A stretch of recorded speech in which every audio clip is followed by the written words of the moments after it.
rotate them with their normal group. Keep them engaged, working both mentally and physically. Not off to the side. A couple reasons. First of all, neglect. Second of all, they feel like they're not a part of the team, and they're a distraction because they start talking and messing around. Oh, yeah. Get all written diagnosis and PT plan from the doctor, trainer, and file it. Don't just take it in. Part of our sport. I don't know that I would drive a wheelchair up there, but pretty close to anything else I would. Quickens the return, safer and quicker return to action, mind-body connection stays intact, and to remain a part of the team energy and spirit.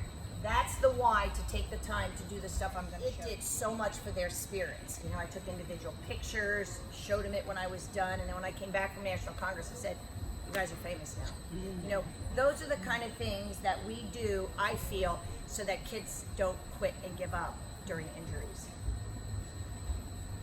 So I don't need to go over this, but I put it in here. So these are the kids, and these are the injuries that you're going to watch. Okay, so in this video, I have an upper body injury, a middle body, which is like hips or hamstrings, and I have a lower body injury. So as we go through, you're going to see how they participate. So it's almost like finding Walter, okay? So in some of this, you're going to look and you're going to see which of the kids are injured and how they made their alterations. You have to look around because they're all over. There's your hip right there. Okay, there's our wrist. See the cast?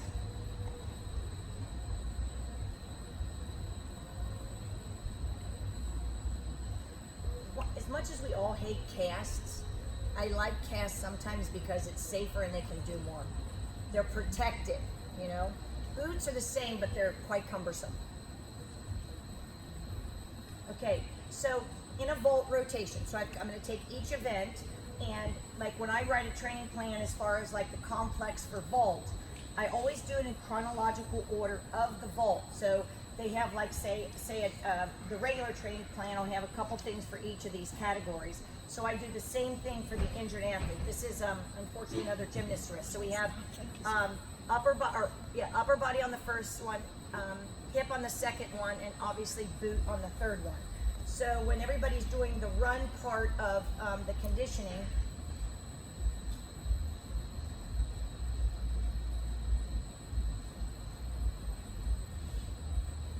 and they're not doing numbers, okay, because I don't want a 50 million long video.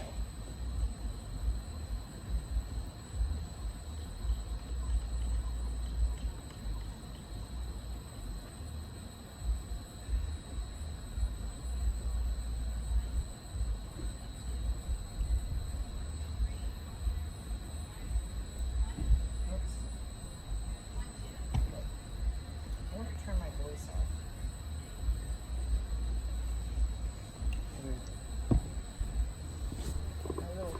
Yeah, this is a good one over here too. I know.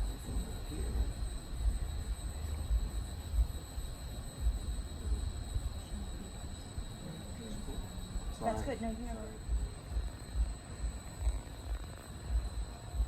okay. So you're going to see all the different ways that they're able to do the drills for the cartwheel part of it. That block for upper body injuries, for handstand holds, where they either put their shoulder or their elbow on, is extremely helpful.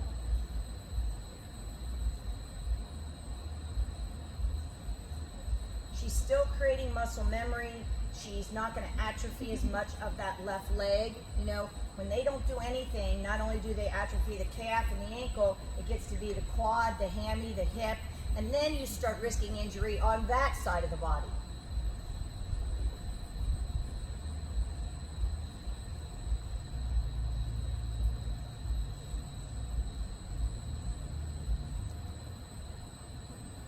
A lot of this you can see are things that we've been doing this week, that this is the stuff that we do. And they're smiling, they're happy, they're not miserable. Okay, this is the turning upside down phase, which is hard for all three injuries, because going from board to table, you're using every part of your body. So this one is a little bit interesting here.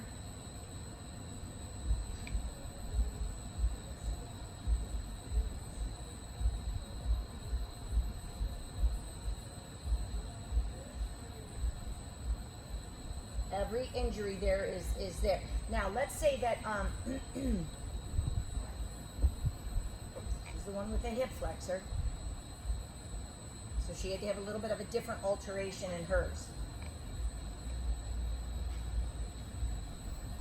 Okay, so I like to, in my mind, I create drills by weaknesses. So when I see my athletes and we're weak on this or that, I begin to create exercises. I feel like from the hurdles for vault and for floor, the pull down action, because our kids for so long have done that this is one of those stupid little handstand things, you know. And so we use it for a variety of things, but it works really well on the pull down. And then these guys are doing shoulders. So we're working right now arm speed and block tension in the shoulders. So we're going to do a couple different things here.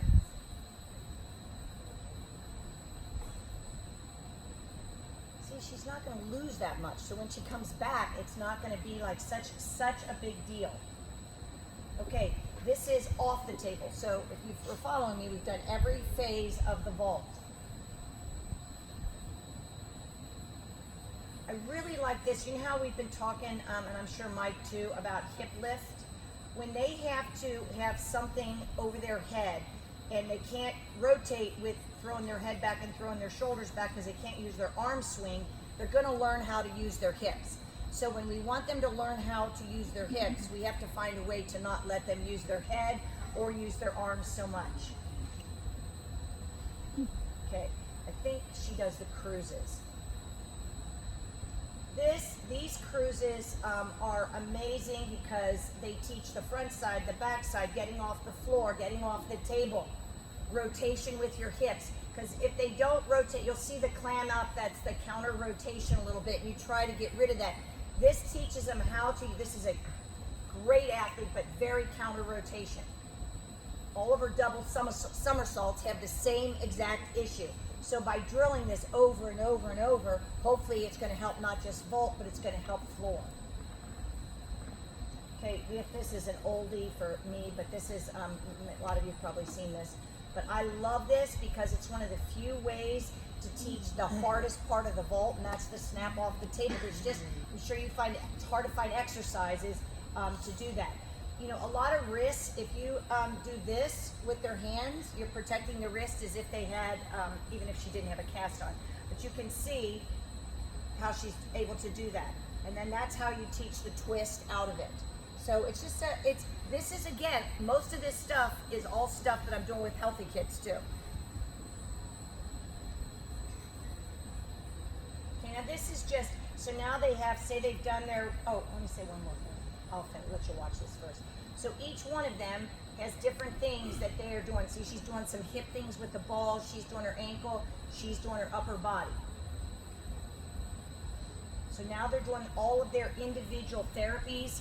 So she has ankle therapy, and she's doing her arm sets on the wobble board.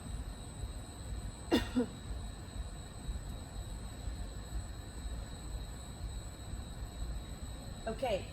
What I wanted to say is the other thing that I'll do, depending on what phase of healing they're in and where we are in the season, is like for after they do all of this, this, and this, I'll say, all right, 10 full vaults. And they have to pick one exercise from the run, from the cartwheel round off, punch the board upside down, and they have to do that 10 times, so they're actually doing like 10 vaults. I didn't put that on here. Okay, this is for the bar rotation, so we're going to go through the complex, the assignment, and the event conditioning. Okay, so here's the complex, which I'm sure starts with kick, cast, handstands, you know, a set of 5 or, you know, whatever. And here's our block, so she's going to go upside down for the kick, cast, handstand. In a second. You can do so much with that position. This is the hip and the foot.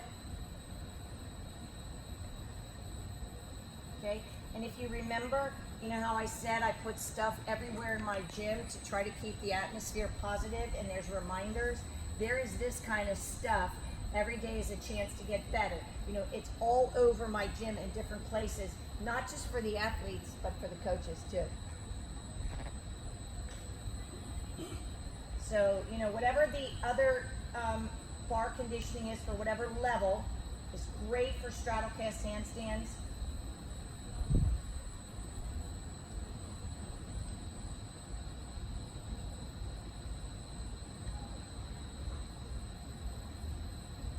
So she's doing the pirouette work with the bar over her head. So the atrophy that usually happens in the shoulder, you know, we're able to save a little bit of that.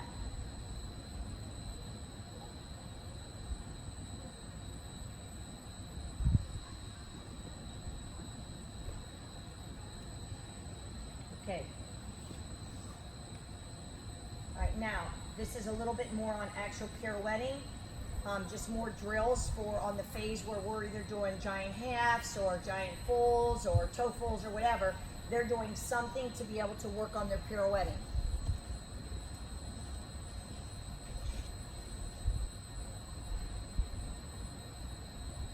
A little wide on the second hand, but that's okay.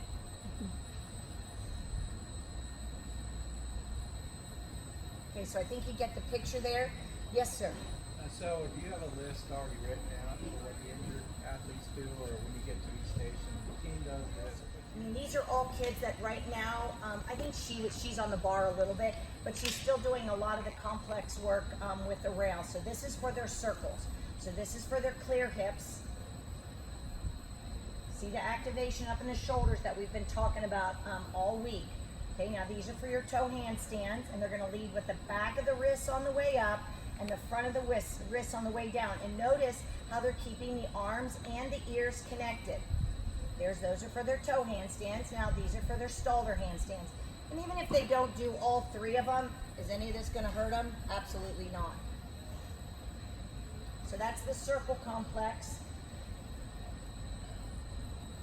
And this here, what she's doing now, first of all, is shaping. She's got a turtleback to die for. But she's going to do the dropping. So she's going to do all of the late snapping. You see how she's just putting a little bit of her hand on the bar, or she can fist the bar. Okay, she can't do the late snapping, so I had to give her something else. These circles, guys, if you've never done these are killers. If you really want to get your kids strong in the core, so they do them 5 this way and 5 circles that way. Shifting. Okay, so this is preseason, so now let's say it's a day where the coach says last year's routine. So I want you to see how this girl is doing her last year's routine. She's going to start her routine with the glide kip, and then you're going to be able, hopefully you can all see what the skills are in her routine. So there's the shade for the kipping. There's the cast.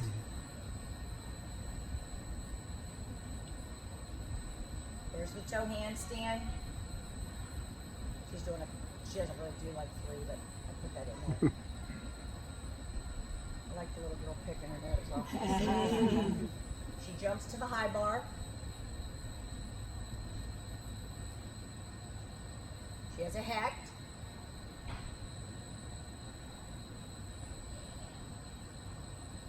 That's for her giant. For her second giant. And that's her double back. And you know what's fun? Is once you teach them how to do this, they are better at it than we are creating the drills to put this little thing together. Okay, then let's say in the workout you have your complex and the assignment is 2 of last year's routine and then 5 of each skill. Okay, so you're going to see them do the drills for the skills that they are at. So I think she's going to do her hex stuff again. So like let's say that everybody else has 5 D release moves, okay? The drill will be 10 because they're obviously not putting out the same exertion as you would. This is a level 9. I think hers is a little newer bail. Okay, her bail will be better because of this drill when she gets healed. Okay, and Leah, I think, is also a level 9 and is just doing a root skill because she doesn't have a release move yet. Okay, all right. Let me show you here. This one is, everybody calls these something different. We call them a worm, not Tammy's worm. This is a different worm. So good for your shapashes, all of those types of skills. And their goal right now is to hit that mat. So they're trying to travel to get stronger at the opening of their hips. See, no shoulders. Okay, now we talk about how we have this little event conditioning at the end of every rotation. So the bar event conditioning is leg lifts, because that's what bars test in our physical abilities. So they have their leg lifts. These are just all the modifications. And obviously she can do the whole thing. Okay, this right here is for bars for the circles that we do. And these are relatively, obviously healthy kids. There's an ankle and a hip or something, but all of this is same thing with the bar, but we're doing it with bands now, and lots of, see how the shoulders are, okay? Constantly teach that for all events. Okay, here goes beam. Okay, so some of these are pretty funny, not funny negatively, funny positively. I'm just gonna turn them all on so you can see, because I can't seem to ever flick these in the right order. Okay, so you're gonna see at some point, these guys here, they're doing the feet. Okay, I don't know how much you guys do stuff like that, but we do, oh shoot, hold on, that's not what I wanted. Okay, let me see if I can get this first one to go. Nope. I wanna try and show you this one. Okay, so in the beam complex, we do these things, always do something to strengthen the feet. Okay, so what they're doing is 1, 2, 3, 4, 5, 6, 7, 8. Other foot. 1, 2, 3, 4, 5. That's also great injury prevention for shins. Okay, and then you see the ones that are doing the handstand complex. You'll see what they're doing for jumps, for leaps. They're very creative.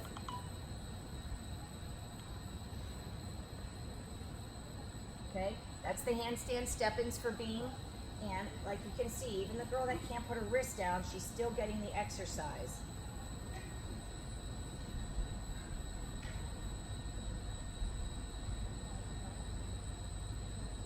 So now is the assignment. So they're doing their routines. And what's nice is this is our classroom side of the gym, and our team side is like that way. So they're working with the team, but they're not taking a beam away from somebody that's doing routines. But they still feel a part of the whole thing. And guys, there's those laser beams. I mean, we've got 2 on this side and we've got 5 on the back side. I absolutely love those things. Okay, all right, I'll move on from there just at time.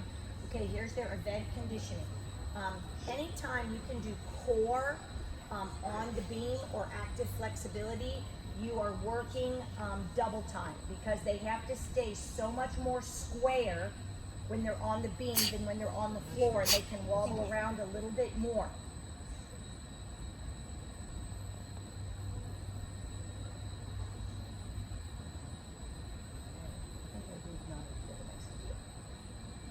Okay, my all-time favorite. Okay, this is for healthy. These are 2 healthy kids. I just had them in handy and I grabbed them.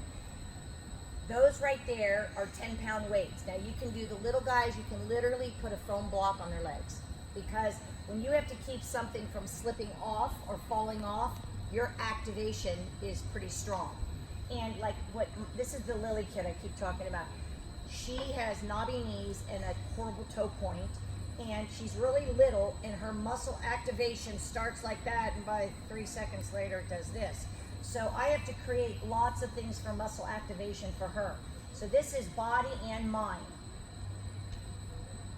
Okay, and those of you that we did arm sets over here on the floor, and you saw how rough some of them were, okay? This is what you want to get to, so that it looks like their performance. Exactly. Okay. Here goes the complex. So it's the same thing that we would do with the with the healthy kids. See, that's the back side of the gym, and then this is the front side of the gym.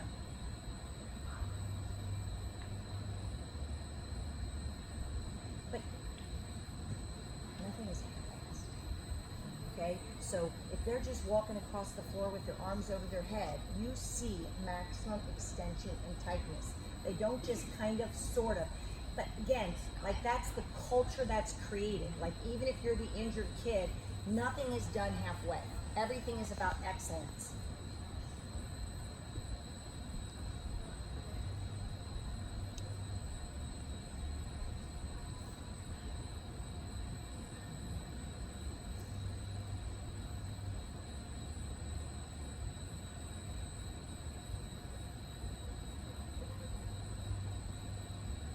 And you know what? Nobody feels embarrassed. You know, it's not like, oh, I have to make, it's just normal in the gym. It's just normal.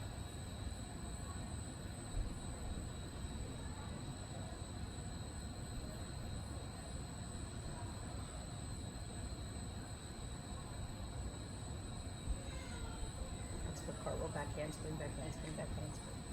Okay. All right, and here's the assignments. Okay, she has a pretty severe ankle sprain, so what she's doing, that was her tumbling pass. And I showed you guys a little bit of this when we were on floor. I don't have boys, but I have P-bars because there's a million things to do with P-bars, especially while they're injured.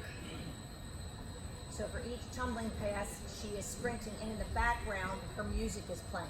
So she is doing this routine to her music. And I'll just down here, these kids are just doing sets, and what I say is cardio is choice. So on each of their tumbling passes, they are all doing something different based on what they can do. But they have to do 3 in a row without stopping, and each routine has to change with the passes. And you know, you know how kids do, they'll watch each other and then they'll get ideas from what the other person is doing, just like we all got ideas from you watching you run the warm-ups. Okay, this is event conditioning. Okay, so I use either weights or medicine balls, but the group back there had all my medicine balls, so I just grabbed weights. This is called active core. So it's leg tightening, but it's also active core.